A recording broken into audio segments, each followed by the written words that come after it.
사도행전 3장 11절부터 16절까지의 말씀입니다.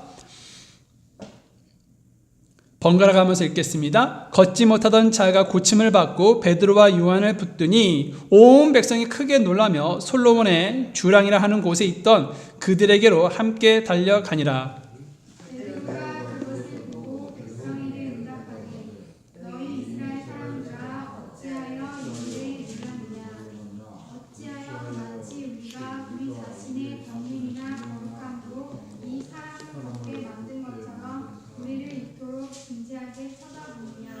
아멘.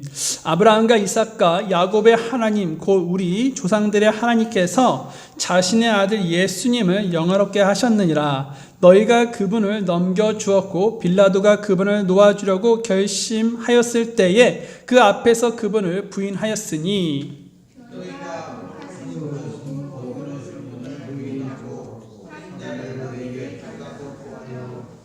생명의 통치자를 죽였도다. 그러나 그분을 하나님께서 죽은 자들부터 일으키셨으며 우리는 그 일의 증인이니라.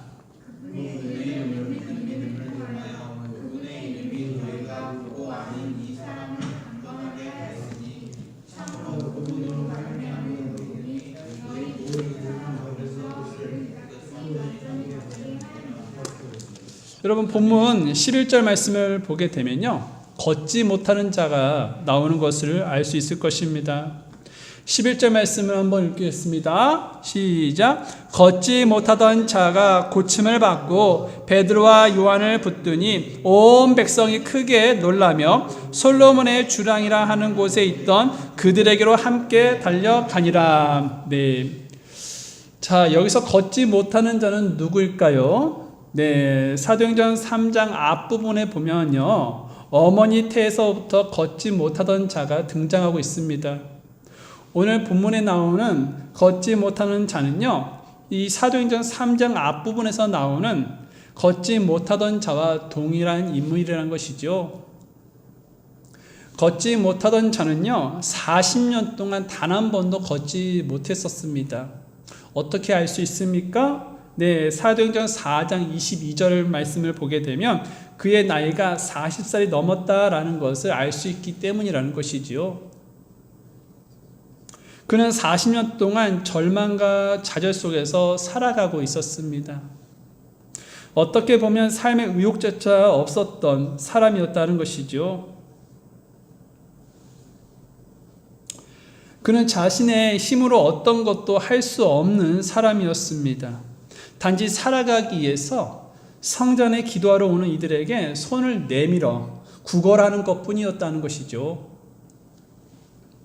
그는 매일 같은 장소에서 새로운 변화 없이 같은 모습으로 앉아서 누군가의 도움으로 하루하루의 목숨을 연명하며 살아갔습니다.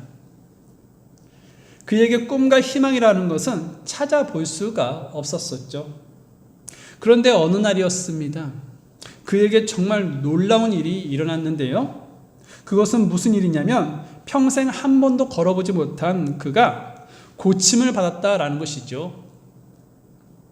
그는 걷기도 하고 뛰기도 하며 하나님을 찬양했습니다. 이런 모습들을 성전으로 기도하러 온 사람들이 목격을 했었습니다. 그리고 그들은 큰 충격에 빠졌습니다. 왜냐하면 지금 걷기도 하고 뛰기도 하고 하나님을 찬양하는 이가 누구인지 알았기 때문이라는 것이죠. 유대인들은요, 하루 3번을 정해놓고 성전에 들어가서 기도를 했었습니다. 그래서 하루 3번씩이나 그 성전을 오고 가고 있었기 때문에 걷지 못하던 자가 어떠한 얼굴을 가지고 있었는지 익히 알고 있었기에 걷지 못하던 자가 지금 마음껏 뛰기도 하고 걷기도 하고 하나님을 찬양하는 그런 모습 속에서 그들은 놀랄 수밖에 없었다라는 것이죠. 그래서 이 놀라운 광경을 목격한 사람들은 두 눈이 희둥그레질 수밖에 없었습니다. 사람들은 이 일이 어찌 된 것인지, 정말 저 사람이 성전에서 구걸하며 생계를 유지하는 그런 걷지 못하던 사람이 맞는지 눈을 비비며 재차 확인을 했었습니다. 사람들은 이것이 어찌된 영문인지 알고 싶어졌습니다. 그래서 기뻐서 성전 곳곳을 방방 뛰고 있는 걷지 못하던 그에게 물었습니다. 어떻게 너가 이렇게 걸을 수 있냐? 너에게 무슨 일이 일어난 것이냐? 라고 말입니다. 걷지 못하던 자는요, 더 이상 은과 금을 넣는 그런 깡통이 필요 없는 그런 새로운 삶을 준 베드로와 요한을 붙들며 감사의 인사를 나누고 있었습니다. 그리고 사람들이 자기에게 물음을 했던 것을 답하기 시작했습니다. 그러면서 베드로와 요한을 가리키면서 이 사람들이 저를 걷게 했습니다 라고 이야기했다는 것이죠. 베드로와 요한이 걷지 못하는 자를 일으켰다는 소문은요, 순식간에 성전에 있는 주변 사람들에게 퍼지기 시작했습니다. 주변 사람들은 크게 놀라며 안진뱅이와 또한 그를 고쳐준 자가 누구인지 궁금해 했었습니다. 그래서 그들은 솔로몬의 주랑이라 하는 곳에 있던 그들에게로 달려갔다라는 것이죠.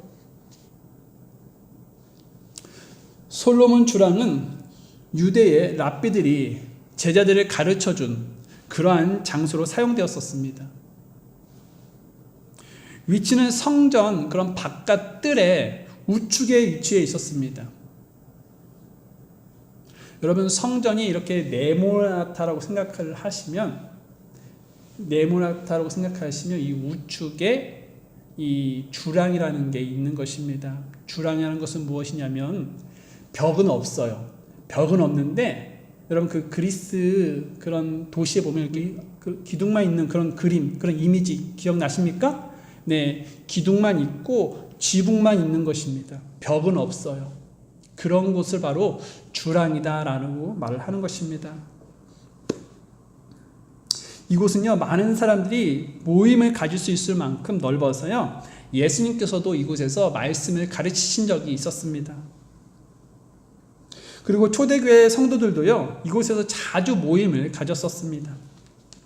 솔로몬 주랑에 모여든 사람들은 걷지 못하던 자에게 이 놀라운 회복과 치유가 바로 베드로와 요한에게서부터 나온 것임을 깨닫고 모두 다 신기한 눈으로 그들을 바라보았습니다.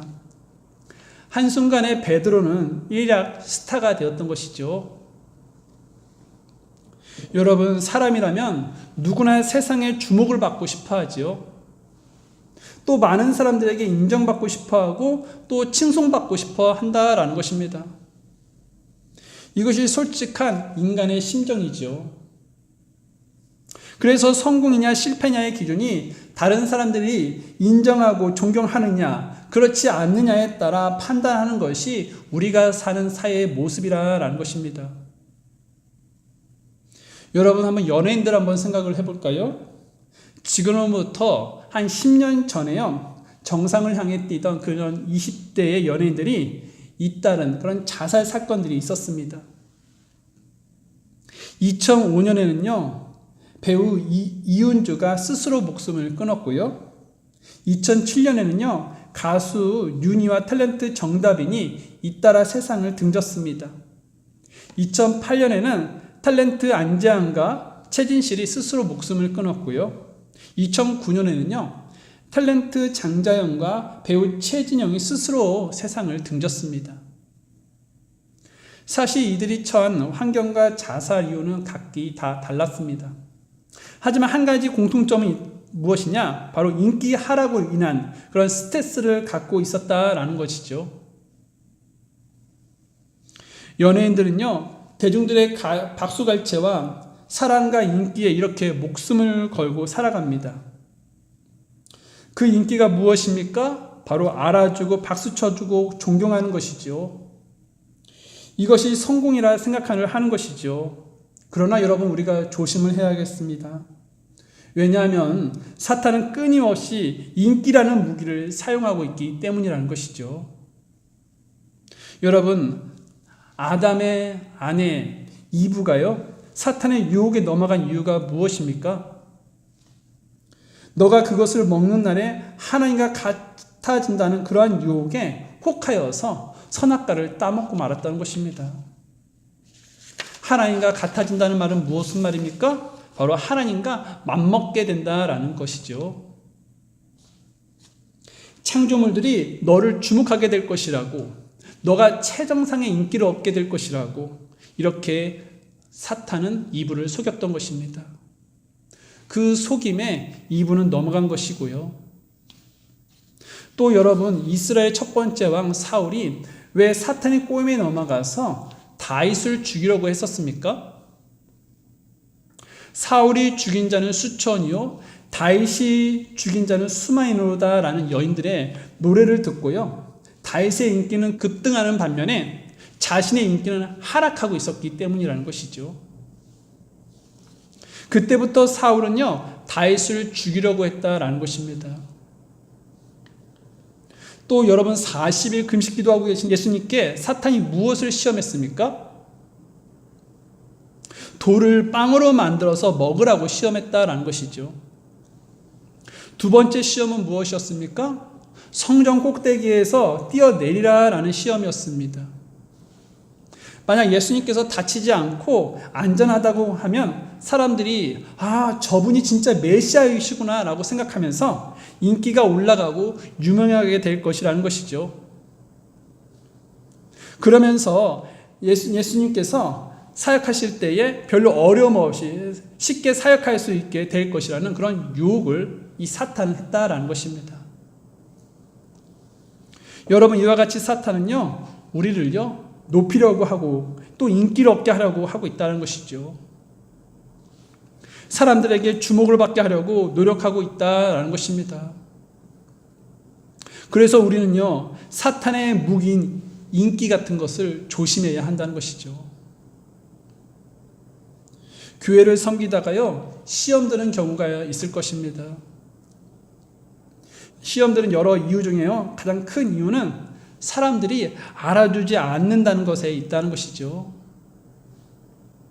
자신을 중요하게 여겨주지 않고 무시하고 인정해주지 않는 그런 느낌이 받을 때 시험에 들게 된다는 것입니다. 인정받고 칭찬받고 싶은데 그렇지 못한다는 것인데요, 이것은 여러분 교회뿐만 아닙니다. 정치인들을 여러분 생각해 보세요. 이름 석자를 나타내고 싶어서 안달이 나 있지 않습니까? 그래서 명예가 주어지고 자리가 주어지면 열심히 일하지만 아무런 직분이 없으면 아무것도 안 하고 떠나가는 것이 바로 정치가 아니겠습니까? 또 이것은요 사역자들도 마찬가지라는 것입니다. 어떤 지위가 주어지면 열심히 일하지만 없어지면 열심히 안 한다라는 것이죠. 그렇다면 혹시 여러분은 어떻습니까? 사람들의 인정과 칭찬에 목말라 하고 계시지는 않습니까? 그러나 여러분, 우리가 기억을 해야 합니다. 사람들에게 받는 인기는요 우리를 교만하게 만들어줄 수 있다라는 것이죠. 사도행전 12장 말씀에 보게 되면 헤롯이 통치할 때에 두루와 시돈 사람들이 헤롯에게 미움을 사서 어려움을 겪은 적이 있었습니다. 게다가 양식을 헤롯에게 공급받았는데 그것도 여의치 않게 된 적이 있었다라는 것이죠. 그러자 두루와 시돈 사람들이 헤롯에게 화평을 구했습니다. 화평의 날 헤롯이 왕복을 입고 왕좌에 앉아서 그들에게 연설을 한 적이 있었습니다. 그러자 그들은 저 연설은 신의 음성이야, 사람이 음성이 아니라며 헤롯의 연설에 감탄사를 연발하면서 환호했습니다. 그런데 헤롯은 그 영광을 하나님께 돌리지 않았다라는 것이죠. 그리고 그 영광을 자기 것으로 취하고 말았습니다. 그 일로 인해서 벌레들에게 먹혀 죽였다고 성경은 기록하고 있습니다. 여러분, 하나님은 교만을 몹시 싫어한다는 것이죠. 잠언 6장의 말씀에 보게 되면 하나님께서 미워하시고 가증하게 여기시는 것이 기록이 되어 있습니다. 그 중에 하나가 바로 교만이다라는 것이죠. 그래서 교만은 하나님께 나아가는데 방해가 되며 하나님을 찾지 않게 된다는 그런 시편이 말씀하고 있다라는 것이죠. 여러분, 시편 10장 4절입니다. 다 같이 한번 읽어보겠습니다. 시작. 사악한 자는 자기 얼굴의 교만으로 인하여 하나님을 찾지 아니하리니 그의 모든 생각 속에는 하나님이 없나이다. 네. 여러분, 그러므로 우리는요, 교만의 옷을 벗어 던져야 하겠습니다. 반면에 우리는 무엇을 입어야 하겠습니까? 골로새서 3장 12절 말씀 읽겠습니다. 시작. 그러므로 너희는 하나님께서 선택하신 자요 거룩하고 사랑받는 자로서 긍휼히 친절과 겸손한 생각과 온유함과 오래 참음을 입고. 네. 여러분, 우리는 이 말씀처럼요, 교만의 옷을 벗어 던지고 겸손한 생각의 옷을 입을 수 있기를 바랍니다. 자, 걷지 못하던 자가 일어난 사건을 통하여서 많은 사람들이 베드로에게 물었습니다. 그때 베드로는 어떤 반응을 보였습니까? 베드로는요, 몰려온 그런 군중들의 인기에 집중하지 않았다는 것이죠. 베드로는 몰려온 백성들에게 왜 나를 이토록 진지하게 쳐다보느냐, 왜 나를 우러러 쳐다보느냐며 나에게 주목하지 말고 하나님을 진지하게 쳐다봐야 한다라고 말했습니다. 본문으로 돌아가셔서 12절 말씀을 한번 보겠습니다. 사도행전 3장 12절 말씀을 한번 보도록 하겠습니다. 시작. 베드로가 그것을 보고 백성에게 응답하되 너희 이스라엘 사람들아 어찌하여 이 일에 놀라느냐, 어찌하여 마치 우리가 우리 자신의 권능이나 거룩함으로 이 사람을 걷게 만든 것처럼 우리를 이토록 진지하게 쳐다보느냐. 아멘.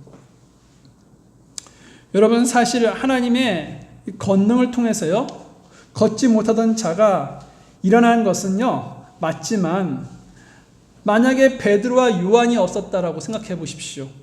그렇다면 걷지 못하던 자가 걷는 기적과 같은 일이 있을 수 있었겠습니까? 없었다라는 것이죠. 그래서 그들은 사람들에게 인정받을 만한 일을 했던 것이고요, 또 높임을 받으며 주목받아도 될 그러한 일을 했던 것입니다. 그런데 그들은요, 자신들을 높여주고 있는 그런 상황에서도 자신들은 즐기지 않고 당연하다고 생각하지 않았다라는 것이죠. 오히려 그들은요, 백성들을 향해 어찌하여 이 일에 놀라느냐, 왜 우리를 이토록 진지하게 쳐다보냐 하며 다시 그들에게 물었다라는 것입니다. 이것은 베드로의 능력으로 기적을 일으켰다고 생각한 백성들에게 이것은 나의 능력의 결과물이 아닌 하나님께서 하신 그런 일이라는 것을 강조하고 있는 것입니다. 여기서 우리는요, 참된 그리스도인의 모습을 볼 수 있습니다. 그리스도인은요, 절대로 하나님의 영광을 가로채지 않습니다. 또 사람들에게 크게 놀랄 만한 일을 했어도 절대로 자기의 이름을 드러내지 않는다는 것이죠. 오직 예수 그리스도의 이름만 높임을 받고 존귀함을 받도록 해야 한다는 것입니다. 그래서 베드로가 가장 먼저 했던 것은 사람들의 시선을 자기들에게서 하나님께로 돌리는 일이었다라는 것이죠. 그러면서 베드로는 다음과 같은 표현을 사람들 앞에서 강조했습니다. 여러분, 12절 하반부를 한번 잠깐 볼까요? 사도행전 3장 12절 하반부가 보면요, 이런 말씀이 적혀 있습니다. 어찌하여 마치 우리가 우리 자신의 권능이나 거룩함으로 이 사람을 걷게 만든 것처럼 우리를 이토록 진지하게 쳐다보느냐. 여러분, 이것은요, 베드로가 아무리 권능이 있고 거룩하게 돼도요, 절대 이런 기적을 일으킬 수 없다라고 하는 말이라는 것이죠. 그러니까 베드로는 자신이 대단하기 때문에 이런 기적이 일어나는 것이 아니라는 것을 말하고 있는 것입니다. 베드로는요, 자기를 자랑하며 하나님의 영광을 가로채지 않았던 그런 모습을 우리는 볼 수 있다는 것이죠. 여러분, 저는 간혹 유튜브를 통해서요, 연예인들의 그런 간증을 들을 때가 있습니다. 모든 연예인들이 그러는 것은 아니지만 간증을 들어보면 자기가 기도를 많이 하고 봉사를 많이 했기 때문에 놀라운 복을 받았다는 자기 자랑이 섞인 그런 간증이 대부분이었다라는 것이죠. 그러나 여러분, 간증이 무엇입니까? 간증은 자신을 높이는 것이 아니라 하나님께서 어떻게 역사하셨는지를 이야기함으로 주님을 높이는 것이 간증이다라는 것입니다. 그래서 간증이라고 말하지만 자신을 높이는 것은 간증이 아니라라는 것이죠. 그것은 하나님의 영광을 가로채는 심판받는 도덕질이다라는 것입니다. 그러므로 우리는요, 성도들과 교제하거나 또한 간증하는 시간이 주어질 땐 간증을 하는 사람은 자기 자랑을 말해서는 안 된다라는 것이죠. 또한 듣는 사람도요, 잘 가려서 들어야 하겠습니다. 게다가 베드로가 자신의 권능과 거룩함에 진지하게 쳐다보는 사람들의 그런 시선을 차단해 버렸던 것처럼요, 우리 역시 사람들에게 집중되어 있는 그런 모든 시선을 차단해 버려야 한다라는 것이죠. 그러면 우리는 누구에게 그 시선을 돌려지도록 해야 하겠습니까? 네, 하나님께 돌려지도록 해야 한다는 것입니다. 본문 13절 상반부를 잠깐만 보면요, 이런 말씀이 적혀 있지요. 아브라함과 이삭과 야곱의 하나님, 곧 우리 조상들의 하나님께서 자신의 아들 예수님을 영화롭게 하셨느니라. 베드로는 그 모든 영광을요, 하나님께 돌려주도록 했다라는 것이죠. 그래서 걷지 못하던 사람이 걷게 된 것은 우리 조상들의 하나님께서 자신의 아들 예수님을 영화롭게 하셨기 때문이다라고 고백을 하고 있는 것입니다. 그런데 그런 분을 이스라엘 사람들이 어떻게 했다고 고백했습니까? 13절 하반부를 잠깐 보면요, 너희가 그분을 넘겨주었고 빌라도가 그분을 놓아주려고 결심하였을 때 그 앞에서 그분을 부인하였으니. 하나님께서 세상을 구원하려 그분의 아들 예수님을 세상에 보내셨는데 도리어 사람은요, 예수님을 거절하고 배척하고 십자가에 못 박도록 넘겨주었다라는 것입니다. 그런데 사실 예수님을 재판한 빌라도는요, 예수님께서 죄가 없다는 사실을 알고 있었습니다. 그래서 유월절에 죄수 하나를 풀어주는 그런 전례를 이용해서요, 예수님을 유월절 특사로 풀어주겠다라고 했었습니다. 그러나 무지한 백성들이 어떻게 했습니까? 네, 14절과 15절을 잠깐 살펴보면요, 이런 말씀이 적혀 있지요. 너희가 거룩하신 분, 곧 의로우신 분을 부인하고 살인자를 너희에게 달라고 구하여 생명의 통치자를 죽였도다. 여러분, 그들은요, 거룩하시고 의로우신 분, 예수님을 거부했다라는 것이죠. 도리어 살인자를 놓아주기를 구하였다라는 것입니다. 여기서 살인자는 누구입니까? 바라바였다는 것이죠. 바라바는 누구입니까? 그는요, 악명 높은 죄수였습니다. 밀란을 일으키고요, 살인을 저지른 자였다는 것이죠. 또 강도였다라는 것이죠. 그런데 백성들은요, 그 살인자를 놓아주고 의로우신 예수님의 십자가에 못 박아 죽으라고 빌라도에게 강요했다라는 것입니다. 빌라도는 어쩔 수 없이 바라바를 놓아주고 예수님의 십자가에 처형하는 판결을 내렸습니다. 결국 그들은 생명의 주를 죽였던 것이죠. 여러분, 일단 옳다는 판단하에 한 번 그런 결정한 일을 단호하게 밀고 나가는 것은 좋은 모습일 것입니다. 그러나 그것이 잘못임을 깨달았을 때 즉시 돌이킬 수도 알아야 한다라는 것이죠. 이스라엘 백성들은요, 쓸데없는 고집을 부리다가 구세주를 십자가에 못 박도록 넘겨주는 그런 어리석음을 보였다라는 것입니다. 사람이 이처럼 어리석은 선택을 할 때가 많습니다. 오늘날도 많은 사람들은요, 올바른 선택을 하지 못하거나 또 그런 선택으로 인해서 실패하거나 후회하는 일들이 많다라는 것이죠. 우리들도요, 살아온 과거를 되돌아보면요, 잘못된 선택으로 인해서 괴로움과 고통을 경험한 분들이 있을 거라고 생각됩니다. 또 하나, 한 번 잘못 선택한 것으로 인해서 지금까지 힘들어하는 분들도 계실 거라고 생각됩니다. 또한 앞으로 어떤 선택을 하느냐에 따라 어려움을 당할 수도 있고 당하지 않을 수도 있다라는 것이죠. 그래서 우리 모두 한순간에 잘못된 선택으로 인해서 인생을 낭비하는 그런 삶이 되지 않도록 노력을 해야 하겠습니다. 그러면 어떻게 해야 잘못된 선택이 아닌 올바른 선택을 할 수 있을까요? 올바른 선택을 하려면 지혜가 있어야 한다는 것입니다. 그렇지 않으면 대중들이 하는 대로 따라가게 되고요, 감정에 휘둘리게 된다라는 것이죠. 그러면 지혜는 어떻게 얻는 것입니까? 바로 하나님의 말씀을 가까이 해서 얻는 것이죠. 시편 말씀 보겠습니다. 시편 19편 7절 말씀을 보겠습니다.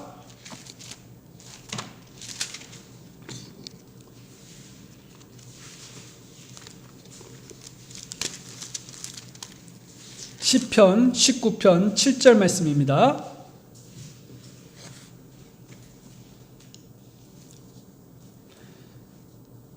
다 같이 시편 19편 7절 말씀 읽겠습니다. 시작.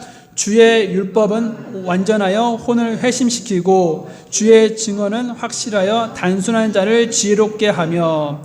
8절도 읽을까요? 시작. 주의 법규들은 올바라서 마음을 기쁘게 하고 주의 명령을 순수하여 눈을 밝게 하는도다. 네, 여러분, 지혜라는요, 하나님의 말씀이 우리 마음에 풍성하게 거할 때 거기에서 우리의 지혜가 나온다라는 것입니다. 또한 우리 눈을 순수하게 밝게 하는 것도요, 하나님의 말씀이 우리 안에 거할 때 나온다라는 것이죠. 이런 지혜와 순수한 눈이요, 우리에게 없으면요, 늘 우리는 잘못된 선택을 할 수밖에 없다라는 것입니다. 세상은 옳고 그름을 판단할 때 사람마다 천차만별의 기준이 있을 것입니다. 그러나 그리스도인은요, 옳고 그름의 진짜 기준이 무엇이겠습니까? 바로 하나님의 말씀이라는 것이죠. 왜냐하면 하나님의 말씀이 내 발의 등이요 내 길의 빛이기 때문이라는 것입니다. 그래서 우리 마음에 하나님의 말씀이 풍부하면 어떤 것이 옳고 그른지 금방 알 수 있다라는 것입니다. 여러분, 하나님께 쓰임받는 위대한 사람들을 보면요, 성경을 무척 사랑하는 사람들이 많이 있었습니다. 여러분이 잘 아는 미국의 16대 대통령인 아브라함 링컨도요, 성경을 무척 사랑했던 사람이었습니다. 그는 가난한 농부의 아들로 태어났습니다. 하지만 그의 어머니는요, 신앙심이 무척 좋은 사람이었습니다. 링컨은 가난했기 때문에 공교육은 제대로 받지 못했습니다. 하지만 그의 어머니는요, 그 링컨에게 성경을 읽어 주었습니다. 링컨에게는요, 인생의 교과서가 성경책이었고요, 교사는 어머니였습니다. 이렇게 열심히 신앙으로 키우려고 노력했던 링컨의 어머니는요, 링컨의 나이 10살 때 풍토병으로 죽고 말았습니다. 그의 어머니가 마지막으로 링컨에게 남긴 유언은요, 성경책이 우리 집안의 보물이니 너에게 땅을 물려주는 것보다 이 한 권의 성경책을 물려주는 것을 진심으로 기쁘게 생각한다. 그러니 너는 이 성경을 부지런히 읽고 성경 말씀대로 하나님을 사랑하고 이웃을 사랑하는 사람이 되어다오. 이것이 나의 마지막 부탁이란다 라고 말했다는 것이죠. 링컨은 성경을 열심히 읽었습니다. 그리고 그는 어른이 되어서 대통령이 되고 말았습니다. 그는 대통령 취임식 때요, 낡은 성경책을 들고 나오더니 이렇게 말했습니다. 수없이 많은 어려움을 만났지만 그때마다 성경을 통해 지혜를 얻고 다시 일어섬으로 이런 위대한 사람이 될 수 있었습니다 라고 말이죠. 여러분, 성경을 떠나서는 성공한 자가 될 수가 없습니다. 그러므로 저는 여러분이 하나님의 말씀을 가까이 함으로 지혜롭게 되어 늘 올바른 선택을 하여 주님 앞에서나 사람들 앞에서나 성공하는 인생이 되기를 바랍니다. 자, 유대인들이 죽인 예수님은 어떻게 되었습니까? 여러분 15절 중반부를 다시 한번 보도록 하겠습니다. 사도행전 3장 15절입니다. 15절 중반부를 한번 다시 한번 보시면 이런 말씀이 적혀 있지요. 그러나 그분을 하나님께서 죽은 자들부터 일으키셨으며 우리는 그 일의 증인이니라.